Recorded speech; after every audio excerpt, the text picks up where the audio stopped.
আলহামদুলিল্লাহ, সকল প্রশংসা আল্লাহর জন্য, যিনি আমাদের রমাজানের বরকতময় দিনগুলোতে ইবাদতের সুযোগ দিয়েছেন। দুরুদ ও সালাম প্রেরিত হোক প্রিয় নবী মুহাম্মদ সাল্লাল্লাহু আলাইহি ওয়াসাল্লামের প্রতি।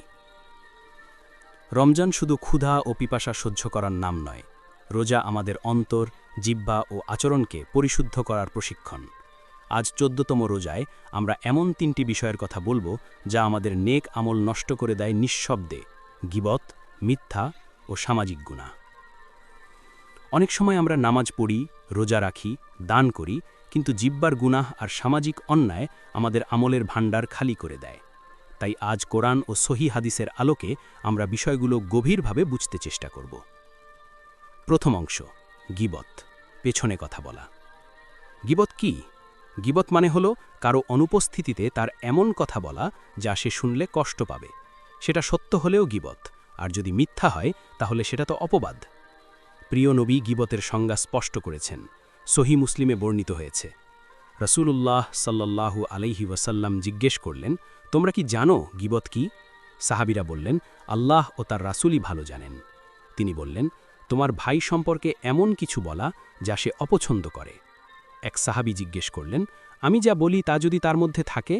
তিনি বললেন, যদি তা তার মধ্যে থাকে তবে তুমি গীবত করলে, আর যদি না থাকে তবে তুমি তার বিরুদ্ধে অপবাদ দিলে। সহিহ মুসলিম, হাদিস নং 2589। কোরআনে গীবতের ভয়াবহতা। আল্লাহ তাআলা বলেন, হে ঈমানদারগণ, তোমরা অধিক ধারণা থেকে বিরত থাকো, আর তোমরা একে অপরের গীবত করো না। তোমাদের কেউ কি তার মৃত ভাইয়ের গোশত খেতে পছন্দ করবে? নিশ্চয়ই তোমরা তা অপছন্দ করবে। সূরা হুজুরাত, আয়াত 12। কোরআন। এ আয়াতে গীবতকে মৃত ভাইয়ের গোশত খাওয়ার সঙ্গে তুলনা করা হয়েছে। চিন্তা করুন, কত জঘন্য উপমা। আমরা কি সত্যিই এমন কাজ করতে রাজি? রমজানে আমরা হালাল খাবার থেকে বিরত থাকি, অথচ কারো ইজ্জত খেয়ে ফেলি জিহ্বা দিয়ে। গীবতের পরিণাম। এক হাদিসে রাসূল সাল্লাল্লাহু আলাইহি ওয়াসাল্লাম বলেছেন, মুসলিম হলো সে ব্যক্তি যার জিহ্বা ও হাত থেকে অন্য মুসলিম নিরাপদ থাকে। সহিহ বুখারী, হাদিস নং 10 এবং সহিহ মুসলিম, হাদিস নং 40। আমরা যদি জিহ্বা দিয়ে আঘাত করি তাহলে আমরা সেই পূর্ণ মুসলিমের মানদণ্ডে পৌঁছতে পারি না। আরেকটি ভয়াবহ হাদিস আছে। রাসূল সাল্লাল্লাহু আলাইহি ওয়াসাল্লাম বলেন, তোমরা কি জানো নিঃস্ব কে? সাহাবীরা বললেন, যার ধন সম্পদ নেই। তিনি বললেন, আমার উম্মতের মধ্যে নিঃস্ব সে যে কিয়ামতের দিন নামাজ, রোজা, যাকাত নিয়ে আসবে, কিন্তু সে কাউকে গালি দিয়েছে, কারো সম্পদ ভোগ করেছে, কারো রক্ত ঝরিয়েছে, কাউকে প্রহার করেছে। তখন তার নেক আমলগুলো তাদেরকে দিয়ে দেওয়া হবে। সহিহ মুসলিম, হাদিস নং 2581। ভাবুন, আমাদের রোজা ও তারাবির সওয়াব যদি অন্যের ঝুলিতে চলে যায়। দ্বিতীয় অংশ: মিথ্যা, ধ্বংসের রাস্তা। মিথ্যার ভয়াবহতা। আল্লাহ বলেন, নিশ্চয়ই আল্লাহ মিথ্যাবাদী ও অকৃতজ্ঞকে হেদায়াত দেন না। সূরা জুমার, আয়াত 3। কোরআন। আরেক আয়াতে, মিথ্যা তো তারাই উদ্ভাবন করে যারা আল্লাহর আয়াতে ঈমান আনে না। সূরা নাহাল, আয়াত 105। কোরআন। মিথ্যা শুধু একটি ভুল নয়, এটা ঈমানের পরিপন্থী চরিত্র। হাদিসে মিথ্যার পরিণাম। রাসূল সাল্লাল্লাহু আলাইহি ওয়াসাল্লাম বলেছেন, সত্য মানুষকে নেকির দিকে নিয়ে যায়, আর নেকি জান্নাতে নিয়ে যায়, আর মিথ্যা মানুষকে পাপের দিকে নিয়ে যায়, আর পাপ জাহান্নামে নিয়ে যায়। সহিহ বুখারী, হাদিস নং 6094 এবং সহিহ মুসলিম, হাদিস নং 2607। মিথ্যা ধীরে ধীরে চরিত্রকে বদলে দেয়। একজন মানুষ যখন বারবার মিথ্যা বলে, তখন সে আল্লাহর কাছে কাজ্জাব বা চরম মিথ্যাবাদী হিসেবে লিখিত হয়। রোজা ও মিথ্যা। রাসূল সাল্লাল্লাহু আলাইহি ওয়াসাল্লাম বলেছেন, যে ব্যক্তি মিথ্যা কথা ও মিথ্যা কাজ পরিত্যাগ করে না, তার পানাহার ত্যাগ করার কোনো প্রয়োজন আল্লাহর নেই। সহিহ বুখারী, হাদিস নং 1903। অর্থাৎ শুধু না খেয়ে থাকা রোজার উদ্দেশ্য নয়। জিহ্বা যদি নিয়ন্ত্রণে না আসে, তাহলে রোজার আসল ফল আমরা পাব না। তৃতীয় অংশ: সামাজিক গুনাহ, সম্পর্ক নষ্টের রোগ। গীবত ও মিথ্যা ব্যক্তিগত গুনাহ নয় শুধু, এগুলো সামাজিক রোগ। এর সঙ্গে আছে অপবাদ, পরনিন্দা, হিংসা, বিভেদ সৃষ্টি, ফেসবুক বা অনলাইনে কটূক্তি, চরিত্র হনন। অপবাদ ও মানহানি। আল্লাহ বলেন, আর যারা মুমিন পুরুষ ও মুমিন নারীদেরকে কষ্ট দেয় তাদের কোনো অপরাধ ছাড়াই তারা তো অপবাদ ও স্পষ্ট গুনাহের বোঝা বহন করে। সূরা আহজাব আয়াত ৫৮। কোরআন সন্দেহ ও বিভেদ। সূরা হুজুরাতে ১২ আয়াতে আমরা আগেই দেখেছি অযথা সন্দেহ, গোয়েন্দাগিরি ও গীবত থেকে বারণ করা হয়েছে।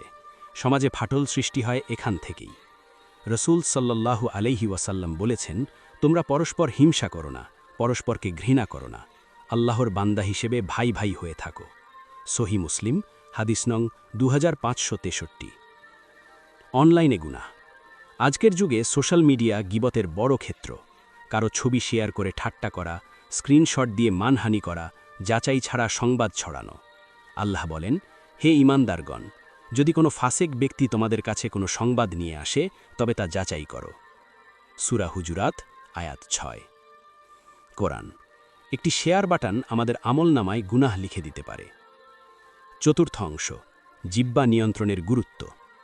রাসূল সাল্লাল্লাহু আলাইহি ওয়াসাল্লাম বলেছেন, যে ব্যক্তি আমাকে তার ২ চোয়ালের মধ্যবর্তী বস্তু জিহ্বা ও ২ পায়ের মধ্যবর্তী বস্তু সংরক্ষণের নিশ্চয়তা দেবে, আমি তার জন্য জান্নাতের নিশ্চয়তা দিচ্ছি। সহি বুখারী হাদিস নং ৬৪৪৭। একটি ছোট অঙ্গ কিন্তু তার প্রভাব বিশাল। রমজান হল জিহ্বা প্রশিক্ষণের মাস।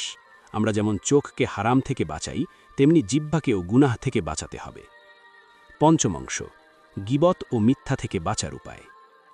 ১. কথা বলার আগে ভাবুন, এই কথা আল্লাহর সন্তুষ্টির জন্য নাকি নফসের তৃপ্তির জন্য। ২. মজলিস পরিবর্তন করুন। যদি কারো গীবত শুরু হয়, বিষয় পরিবর্তন করুন, না পারলে সেখান থেকে উঠে যান। ৩. যাকে নিয়ে কথা হচ্ছে তার পক্ষ নিন। হাদিসে আছে, যে ব্যক্তি তার ভাইয়ের ইজ্জত রক্ষা করে, আল্লাহ কিয়ামতের দিন তার মুখ আগুন থেকে রক্ষা করবেন।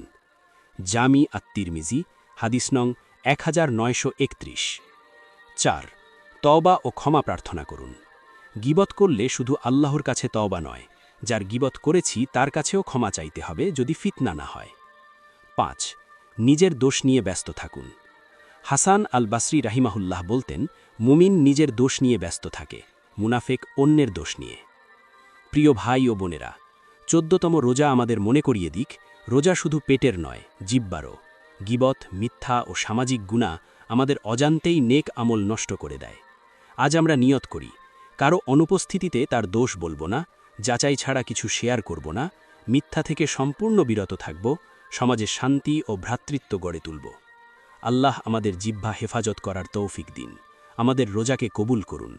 আমাদের আমলনামা গীবত ও মিথ্যার কালিমা থেকে পবিত্র রাখুন। ভিডিওটি ভালো লাগলে লাইক দিন, নেক আমল ছড়াতে শেয়ার করুন এবং এমন আরও ইসলামিক ভিডিও পেতে চ্যানেলটি সাবস্ক্রাইব করুন। জাযাকুমুল্লাহু খাইরান।